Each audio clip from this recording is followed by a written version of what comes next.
చాలా సంగతులు విన్నాము. బైబిల్ గ్రంథంలో మరి మనందరికీ సుపరిచితమైనటువంటి మాట సామెతల గ్రంథము 10వ అధ్యాయము 7వ వచనాన్ని మనం చూస్తే, నీతిమంతుని జ్ఞాపకము చేసుకొనుట ఆశీర్వాదకరము అన్నారు ఆయన. అంటే మరి నీతిమంతులను ఎప్పుడు జ్ఞాపకం చేసుకుంటాం? లోకంలో చాలా మంది నీతిమంతులు ఉన్నారు. మరి బ్రతికుండగా వారి నీతిని గురించి మనం మాట్లాడడం, కానీ ఎప్పుడు మాట్లాడతాం? వారు చనిపోయినప్పుడు. కాబట్టి వారిని గురించి కొన్ని మాటలు చెప్పవలసి వచ్చినప్పుడు వారి యొక్క మాదిరికరమైన జీవితం, వారి భక్తి జీవితం, మరి ప్రియులరా వారి యొక్క విశ్వాస జీవితాన్ని గురించి మనం మాట్లాడవలసి వస్తే ఇలాంటి సందర్భాల్లోనే మనం మాట్లాడుతూ ఉంటాం. బైబిల్ గ్రంథాన్ని మనం బాగా చదివితే చూడండి, ఒక ఆయన ప్రార్థన చేస్తా ఉన్నాడు బైబిల్లో. మన అందరికీ తెలిసిన సంగతులే. ఎందుకంటే మన సంఘాల్లో ఎక్కువగా పెళ్ళిళ్ళు, జ్ఞాపకార్థపు కూటాలు ఎక్కువగా జరుగుతూ ఉంటాయి. ఆ కూటాల్లో దేవుని సేవకులు ఏం వాక్యం చెప్తారో మనకు బాగా తెలుసు, అవునా కదా? కొన్ని సంఘాల్లో అయితే నోటెడ్ అన్నమాట, కొన్ని రికార్డ్స్ ఉంటాయి. మరి నా చిన్నతనంలో ఎక్కడ పెళ్ళైనా సరే ఒక క్యాసెట్లో పాట వినపడేదన్నమాట. అలాగే కొన్ని సంఘాలలో సేవకుడు వాక్యం చెబుతూ ఉంటే సంఘము వారికి కంటత అన్నమాట. అంటే అయ్యగారు ఈరోజు జ్ఞాపకార్థపు కూటంలో ఏం వాక్యం చెప్తారో, పుట్టినరోజుకు ఏ వాక్యం చెప్తారో, ప్రియులరా కంటత అన్నమాట. అంచేత ఈరోజు మరి దేవుని వాక్యములో నుండి పరిశుద్ధాత్మ దేవుడు మనతో ఏం మాట్లాడతారో మనకు బాగా తెలుసు. ఒక ఆయన ప్రార్థన చేస్తూ ఉన్నాడు. సరే, ప్రార్థన అందామా దాన్ని, లేకపోతే దేవుడిని అడగటం అందామా?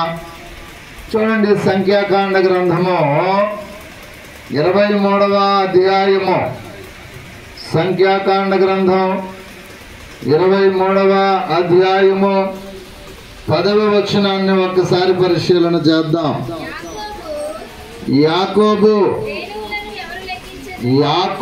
రేణువులను ఎవరు లెక్కించెదరు? ఇశ్రాయేలు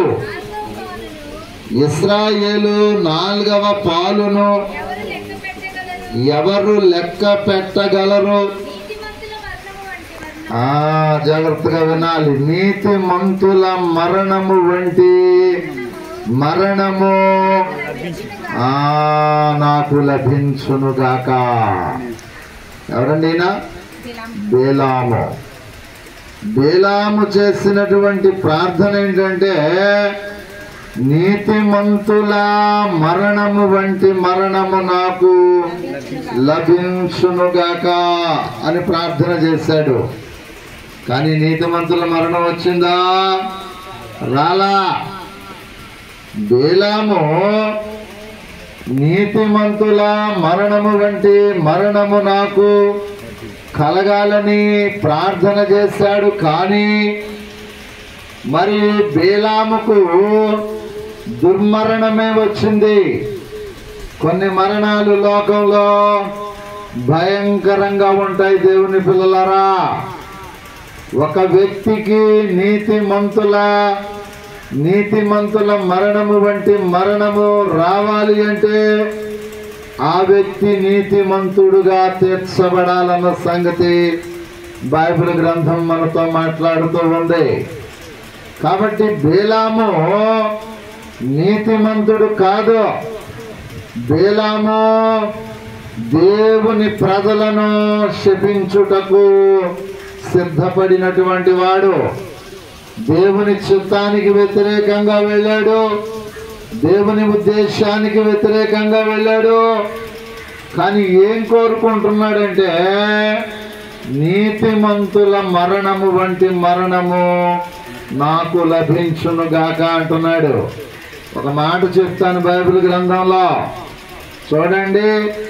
మీకు చాలా మార్లు చెప్పాను, ఐగుప్తు దేశము దేవుని ప్రజలకు శత్రు దేశం. జాగ్రత్తగా వినాలన్న మాటలో, ఐగుప్తు దేశము దేవుని ప్రజలకు శత్రు దేశం అన్నమాట. ఒక మాట అడుగుతాను, ఇందాక చాలా ప్రమాణాలు చేపించారు అయ్యగారు నీ చేత, మరొక మాట అడుగుతున్నాను చెప్పండి. శత్రువు చనిపోతే నవ్వుతావా సంతోషిస్తావా? మాట్లాడట్లేదు ఎవరు కూడా. ఏమండి యాకోబు గారు, ఏమండి శత్రువు చనిపోతే ఏమండి సంతోషిస్తాం. యాకోబు గారు ఐగుప్తు దేశములో చనిపోయారు.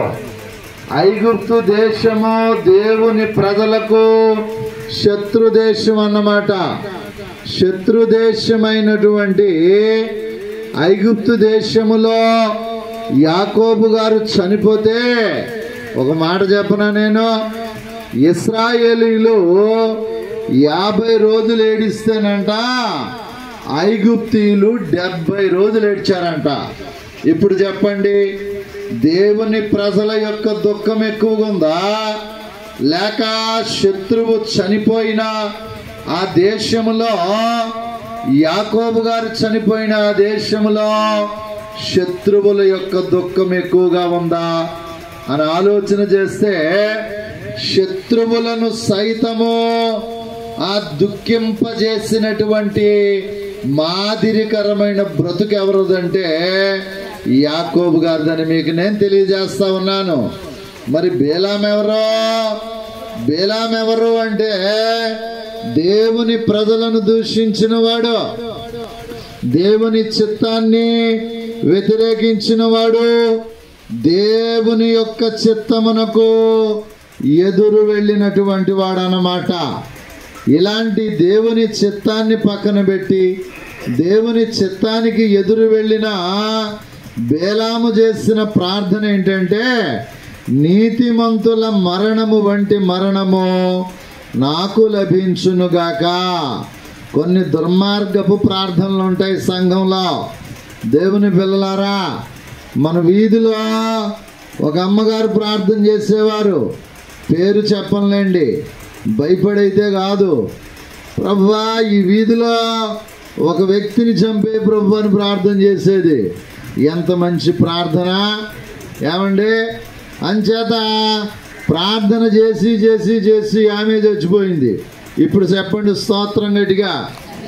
ఎవరు చెప్పట్లే? ఇంకా అలాంటి వాళ్ళు ఉన్నారండి ఇక్కడ, అలాంటి ప్రార్థన చేసేవాళ్ళు. బేలాము కూడా ఈ ప్రార్థన చేశాడు, నీతిమంతుల మరణము వంటి మరణము నాకు లభించునుగాక. దేవుని ప్రజలను శపించడానికి సిద్ధపడినటువంటి బేలాము దేవుని పిల్లలారా దుర్మార్గంగా చనిపోయాడు అన్నమాట.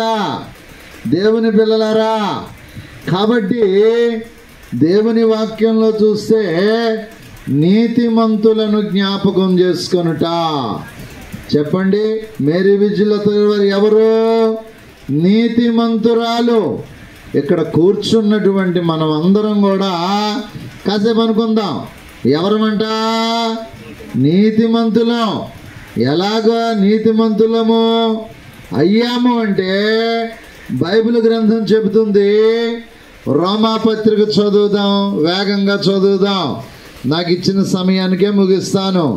నాకు కూడా ఒక సమయం ఇచ్చారు వారు, నాకు కూడా ఒక టైం టేబుల్ ఇచ్చారు. రోమాపత్రిక మిమ్మల్ని తొందరగా వదలకపోతే రాత్రి కూటానికి రారు, నాకు తెలుసు. అంటే రాత్రికి కూడా కూటం ఉంది, అది కూడా జ్ఞాపకార్థపు కూటమే. ఈరోజు కొంచెం అటు ఇటు మార్చడం జరిగింది కూటాన్ని బట్టి.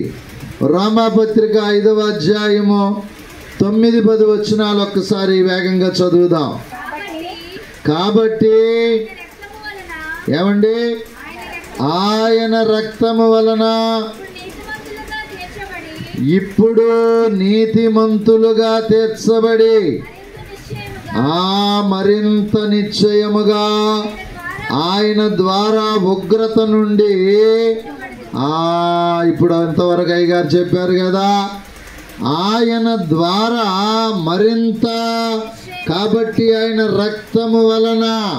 హెబ్రీ పత్రికలో మనం చూస్తే, నా వైపు చూడండి, హెబ్రీ పత్రికలో చూస్తే 9వ అధ్యాయములో చూస్తే 22వ వచనంలో అంటాడు, రక్తము చేతనే సమస్త వస్తువులు శుద్ధి చేయబడునని అర్థం ఇచ్చుచున్నది.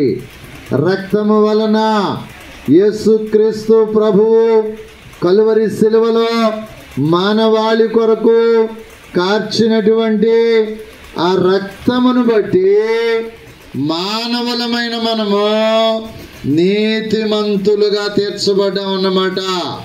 ఇక్కడ కూడి వచ్చిన మనము దేవుని పిల్లలారా నీతిమంతులుగా తీర్చబడుటకు యేసుక్రీస్తు ప్రభువు కల్వరి శిలువలోనంట ఆయన రక్తమును కార్చారు అన్న సంగతి పౌలు గారు తన పత్రికలో రాశారు. ఇక్కడ కొన్ని సంగతులు మీకు నేను జ్ఞాపకం చేస్తాను. ప్రారంభ వచనములో ఏం చదువుకున్నామంటే, నీతిమంతుని జ్ఞాపకం చేసుకొనుట ఆశీర్వాదకరమగును. ఏమండి, మీరు ఉదయం లేవగానే మీకు తెలిసిన ఒక భయంకరమైన పాపిని జ్ఞాపకం చేసుకుంటారా? చేసుకోరన్నమాట. ఒకవేళ ఎవరైనా యాదృచ్ఛికంగా ఆ వ్యక్తి పేరు కన్నా జ్ఞాపకం చేసుకుంటే మీరేమంటారు? ఒరే ఎందుకురా పొద్దున్నే వాడి పేరు ఎత్తుతున్నావు, దోషం లేదని అంటామా? అంటామన్నమాట. కాబట్టి ఉదయము లేవగానే మనము దుర్మార్గుల పేరు, దుష్టుల పేరు మనము తలంచుకొనము కానీ ఎవరిని జ్ఞాపకం చేసుకుంటాం? నీతిమంతులను జ్ఞాపకం చేసుకుంటాం. అందుకే మన దినచర్య ప్రార్థనతో ప్రారంభిస్తామన్నమాట. అందుకే మన దినచర్య ప్రార్థనతో ముగిస్తాం. కారణం ఏంటంటే మన దినచర్య ప్రారంభం నీతిమంతుడైన యేసు ప్రభువుతో ప్రారంభమవుతుంది. మన దినచర్య ముగింపు నీతిమంతుడైన యేసు ప్రభువుతో ముగిస్తూ ఉంది.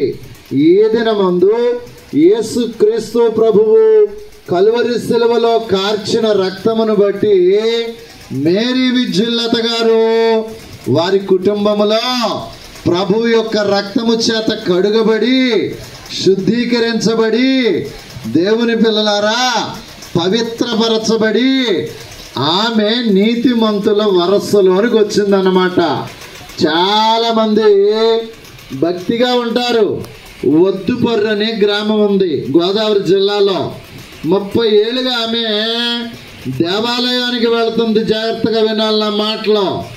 దేవుని పిల్లలారా, గొప్ప సన్నిధి పర్రాలు, గొప్ప ప్రార్థనా పర్రాలు, గొప్ప దర్శనాలు చూసే వ్యక్తి యేసు ప్రభువుని అంగీకరించలేదు.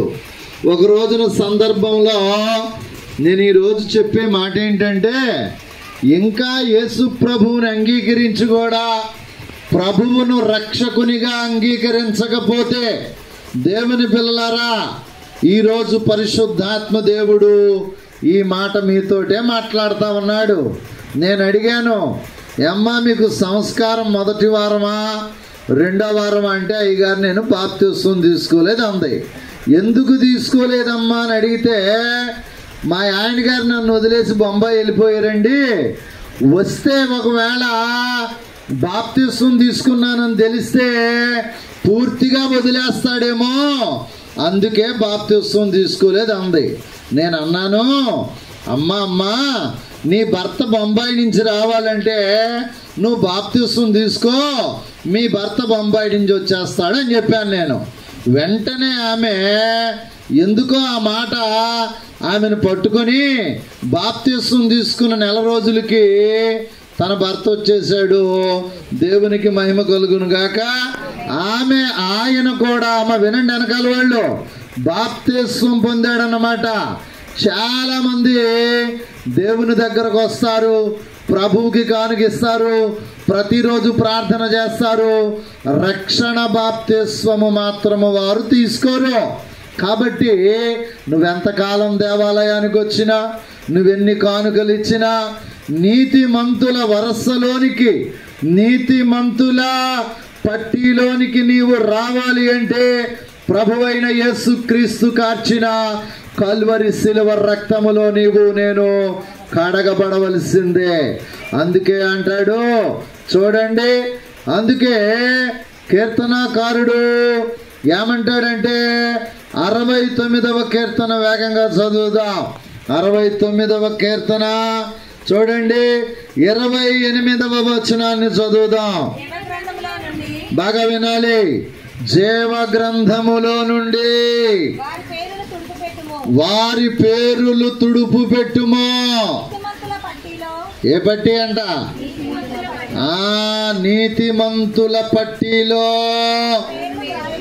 వారి పేరులు చెప్పారు కదా అయ్యగారు. జీవ గ్రంథం అన్నమాట. ఏమండి, బైబిల్ మిషను రిజిస్టార్ బుక్లో నేను ఎంతమందికి బాప్తిస్వం ఇచ్చానో ఉంది. సమాధులు పుట్టినరోజులు వ్రాయలేదులేండి. నేను ఎంతమందికి బాప్తిస్వం ఇచ్చానో ఉంది. నా బైబిల్ మిషను రిజిస్టార్ పుస్తకంలో, నా డైరీలో సంఘ సభ్యుల పేర్లన్నీ ఉన్నాయన్నమాట. నన్ను అడిగితే నేను నిద్రలో కూడా చెప్పగలను నా సంఘములో పెద్దోళ్ళు ఎంతమందో, ఇలాంటి పిల్లలు ఎంతమందో. మీకు వండి పెట్టడానికన్నా నేను లెక్కేసుకోవాలిగా. కానీ పరలోకపు జీవ గ్రంథములో, ఈ రిజిస్టార్ పుస్తకములో నుంచి నీ పేరు, నా పేరు పరలోకపు జీవ గ్రంథములో నీతిమంతుల పట్టీలో చేర్చబడాలంటే నమ్మి బాప్తిస్వము పొందవలసిందే. ప్రభునందు ప్రియమైన వారలారా, ఈ చినగదిలి ప్రాంతంలో నుంచి నాగోతి వారైన వాళ్ళు, నాగోతి వారి కుటుంబములో నుండి దేవుని పిల్లలారా, మేరీ విద్యుల్లత యేసుక్రీస్తు ప్రభు యొక్క రక్తములో కడుగబడుట చేత ఆమె పేరును ప్రభువు పరలోకపు జీవ గ్రంథములో రిజిస్టార్ పుస్తకములో వ్రాయటం జరిగింది అన్న సంగతి మీకు నేను తెలియజేస్తా ఉన్నాను. ఎవరినైతే దేవుడు నీతిమంతులుగా తీర్చాడో వారిని ఏం చేస్తాడో చెప్పనా? జాగ్రత్తగా విందాం దేవుని వాక్యాన్ని. దేవుని పిల్లలారా, రోమీయులకు వ్రాసిన పత్రిక 8వ అధ్యాయము 30వ వచనాన్ని వేగంగా చదువుదాం. రోమీయులకు వ్రాసిన పత్రిక, బాగా వినాలి. మరియు ఎవరిని ముందుగా నిర్ణయించెనో వారిని పిలిచెనో, ఎవరిని పిలిచెనో వారిని నీతిమంతులుగా తీర్చెనో, ఎవరిని నీతిమంతులుగా తీర్చెనో. ఇప్పుడు మేరీ విద్యుల్లత గారిని దేవుడు ఏం చేశాడంటే మహిమ పరిచాడన్నమాట. మొట్టమొదటిగా ఆమెను పిలిచాడు, పిలిచిన దేవుడు రక్షించాడు, రక్షించిన దేవుడు నీతిమంతుల జాబితాలో చేర్చాడు.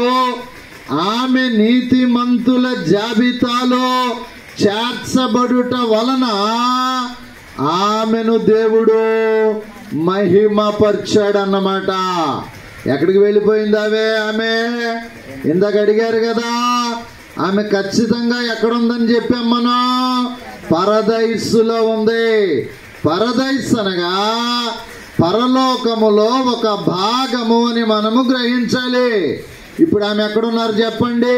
ఒక మాట చెప్తాను, మీరు జాగ్రత్తగా వినాలి. దేవుని పిల్లలారా, పరదైస్ అనగా అర్థం ఏంటంటే, దాని నిర్వచనం ఏంటంటే, పరదైసు అనగా ఉల్లాసము అని అర్థం అన్నమాట. ఏమండి, పరలోకం వెళ్ళిన ఒక వ్యక్తి ప్రభువు ప్రక్కన ఇలాగే కూర్చున్న వ్యక్తి విచారంగా ఉంటారా, ఉల్లాసంగా ఉంటారా? ఉల్లాసంగా ఉంటారు దేవుని పిల్లలారా. కాబట్టి దేవుడు ఆమెను మహిమపరిచాడు గనక ఆమె ఎక్కడకు చేర్చబడింది చెప్పండి? మహిమలోకి చేర్చబడింది. దేవుని పిల్లలారా, మాయలోకములో నుండి మహిమలోనికి చేర్చబడాలంటే మనము ఏమై ఉండాలో చెప్పనా? ఇందాక చాలా విషయాలు విన్నాం కదా. మనము కూడా మహిమను సంపాదించుకున్న వారమై ఉండాలి. ఉదాహరణకు మాట చెప్తాను మీకు. నేను హెబ్రీయులకు వ్రాసిన పత్రిక చూడండి, 3వ అధ్యాయము 4వ వచనాన్ని చదువుదాం. దేవుని పిల్లలారా, ప్రతి ఇల్లును ఎవడైనా ఒకని చేత కట్టబడును, సమస్తమును కట్టినవాడు దేవుడే. ఇంటికంటే ఈయన మోషే కంటే ఎవరంట? మోషే మహిమ కలిగిన వాడు, మహిమను సంపాదన చేసుకున్నవాడు. ఇక్కడ మనం చిన్న వ్యత్యాసాన్ని గమనించాలి, వినేవారు జాగ్రత్తగా. ఇశ్రాయేలీలలో లేని మహిమ ఎవరికి ఉంది? మోషే గారికి ఉంది. ఇప్పుడు మోషే గారికి ఉన్న మహిమ కంటే దేవుని మహిమ ఎక్కువగా ఉందన్నమాట. కూర్చున్న మనలో దేవుని పిల్లలారా, ఇశ్రాయేలీల వంటి విశ్వాసులు కొందరైతే మోషే వంటి మహిమను సంపాదించుకున్న విశ్వాసులు కొంతమంది. కాబట్టి మోషే ముఖమును ఇశ్రాయేలీలు ఏం చేయలేకపోయారంటే ఆయన ముఖమును చూడలేకపోయారు. గమనించవలసిన సంగతి ఏంటంటే ఇది విశ్వాసులలో ఉన్న వ్యత్యాసం అన్నమాట. ఇప్పుడు మనం కూడా మోషే వలే మహిమను సంపాదించుకుంటే తప్ప ఎక్కడికి వెళ్ళలేం. చెప్పండి, ఎక్కడికి వెళ్ళలేం? పరలోకపు మహిమలో ప్రవేశించలేము అంటా ఉన్నాడు పౌలు గారు. ఇప్పుడు మేరీ విద్యుల్లత గారు, దేవుని పిల్లలారా, ఆమె ఎక్కడికి వెళ్ళిపోయారంటే మహిమలోనికి వెళ్ళిపోయారు. మనం కూడా పాడుకుంటాంగా, మహిమ లోకంబునకు మళ్ళినవా ప్రభు మహిలో నన్ను పెట్టి అని పాడుకుంటున్నాం దేవుని పిల్లలారా. కాబట్టి ఆ మహిమ లోకములోనికి మనము వెళ్ళాలి అంటే మోషే గారి వలె మనము కూడా మహిమను సంపాదన చేసుకోవాలి, మాయను విడిచిపెట్టాలన్నమాట. దేవుని పిల్లలారా చూడండి, మనం కొరింథీయులకు రాసిన 2వ పత్రిక చదువుకుంటూ వెళ్ళిపోదాం. మీరు ఇంటికి వెళ్ళే చదువుకోండి. ఆయనకి న్యాయం చేయలేదు, మీరు నాకు న్యాయం చేయలేదు, అవునా కదా? కాబట్టి గమనిస్తే ఇప్పుడు మోషే గారు మహిమను సంపాదించుకున్న మోషే గారి వలె మనము కూడా దేవుని పిల్లలారా చూడండి, కొరింథీయులకు రాసిన 2వ పత్రిక 3వ అధ్యాయము మనం చదువుదాం. అక్కడ కొన్ని సంగతులు రాశారు. మరణ కారణమగు పరిచర్య, రాళ్ల మీద చెక్కబడిన అక్షరములకు సంబంధించినదైనను మహిమతో కూడినదాయను. చూసారా ఏంటంట? మాయ పరిచర్య కాదు. ఏం పరిచర్య? మహిమ పరిచర్య. వినండి జాగ్రత్తగా. శ్రీకాకుళం జిల్లాలో ఒక ఆయన, ఎందుకు చెప్తున్నానంటే చిట్టీలు కట్టించాడంట సంఘం అందరితో. ఏం కట్టించాడంట? మాట్లాడలా. చిట్టీలు కట్టించాడంట. చిట్టీలు కట్టించి 2 కోట్ల రూపాయలు తీసుకొని ఉత్తరాంధ్ర నుంచి ఉడాయించాడంట. ఏం పరిచర్య? మాయ పరిచర్య అన్నమాట. దేవుని పిల్లలారా, పౌలు గారు అంటారు 7వ వచనం, 8వ వచనం, 9వ వచనం, 10వ వచనం, 11వ వచనం మనం జాగ్రత్తగా చదివితే 18వ వచనం వరకు మీరు ఇంటికి వెళ్ళి జాగ్రత్తగా చదివితే చివరి వచనం చదివేసి ముగించేస్తాను. 18వ వచనం చదవండి. ఎవరందరంట? ఎక్కడ కూర్చున్నా అమ్మ వినండి, చివరిని కూర్చున్నాడు, ముగించేస్తానండి. ఆ చివరిని కూర్చున్న వాళ్ళు వినట్లా.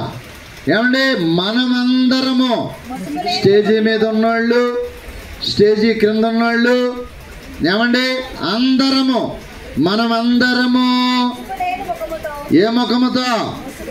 ముసుగులేని ముఖముతో ఆ ప్రభువు యొక్క ముఖమును, మహిమను ఆ ప్రతిఫలింప చేయుచు. అబ్బబ్బబ్బబ్బ, దేని నుంచి అంట?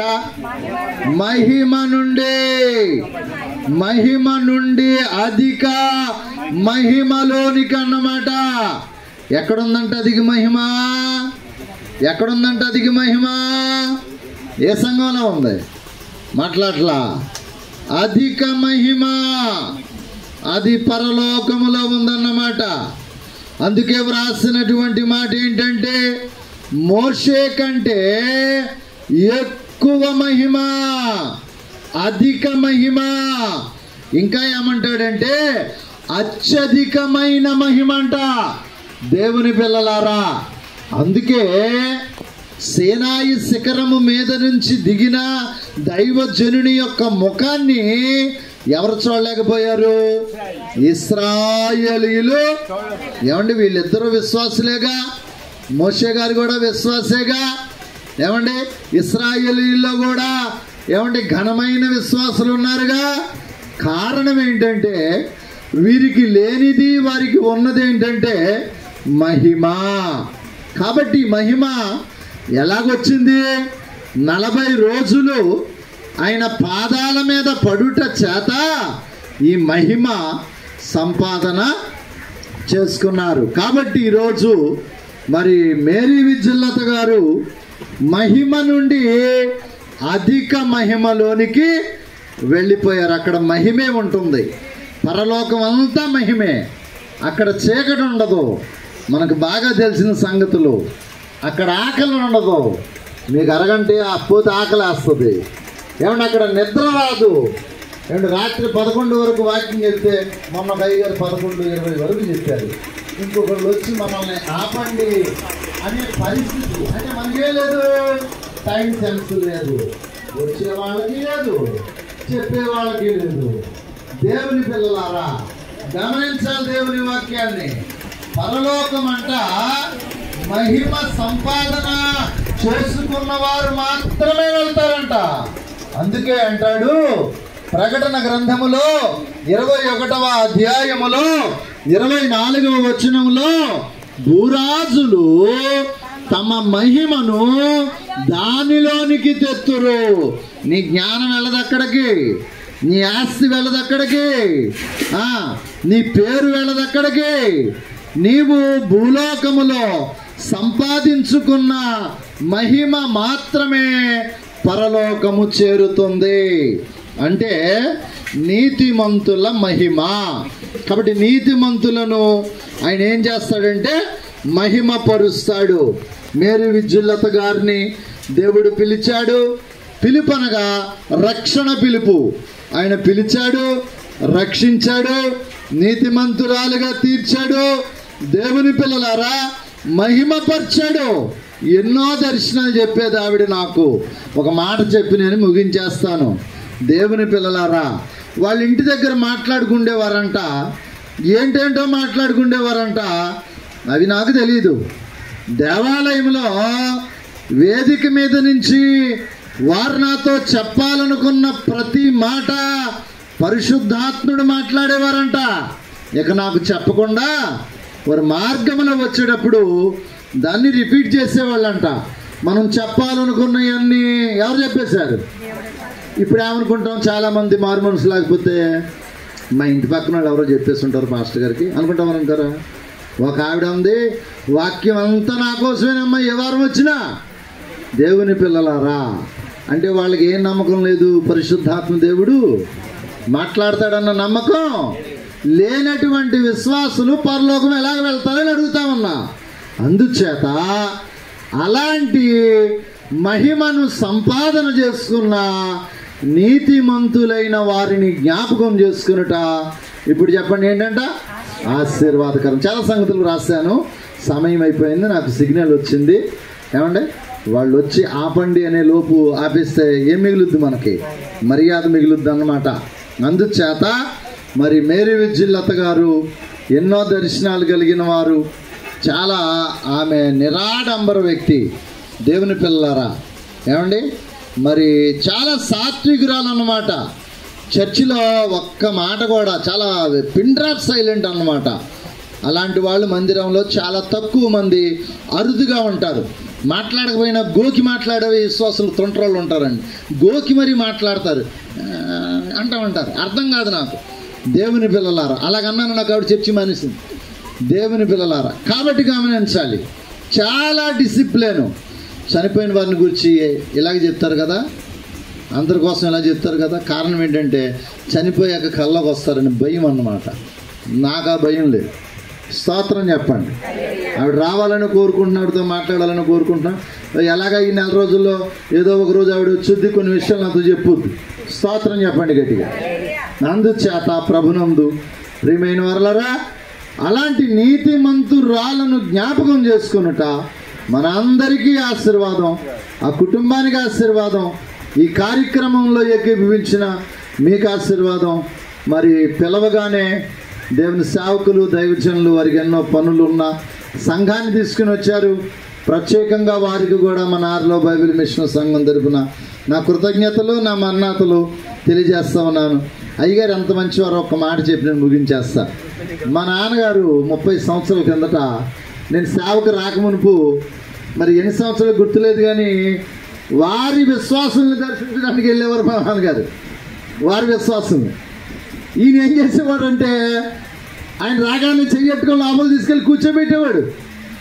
ఈ రోజున ఏమంటే మరి ఇలాంటి సేవకులు ఉంటారంటారా? వాళ్ళ విశ్వాసం దగ్గరికి వేరే పాదిరి గారిని తీసుకుని వచ్చి ప్రార్థన చేయండి అనే విశ్వాసం ఉంటారంటారా? రావచ్చా అని అడిగారు.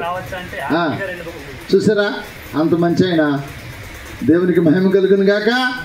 దేవుడు అందుకే వారిని చాలా తక్కువ స్థాయిలోంచి ఇప్పుడు ఉన్నతమైన స్థాయిలోనికి దేవుని తీసుకుని వెళ్ళాడు.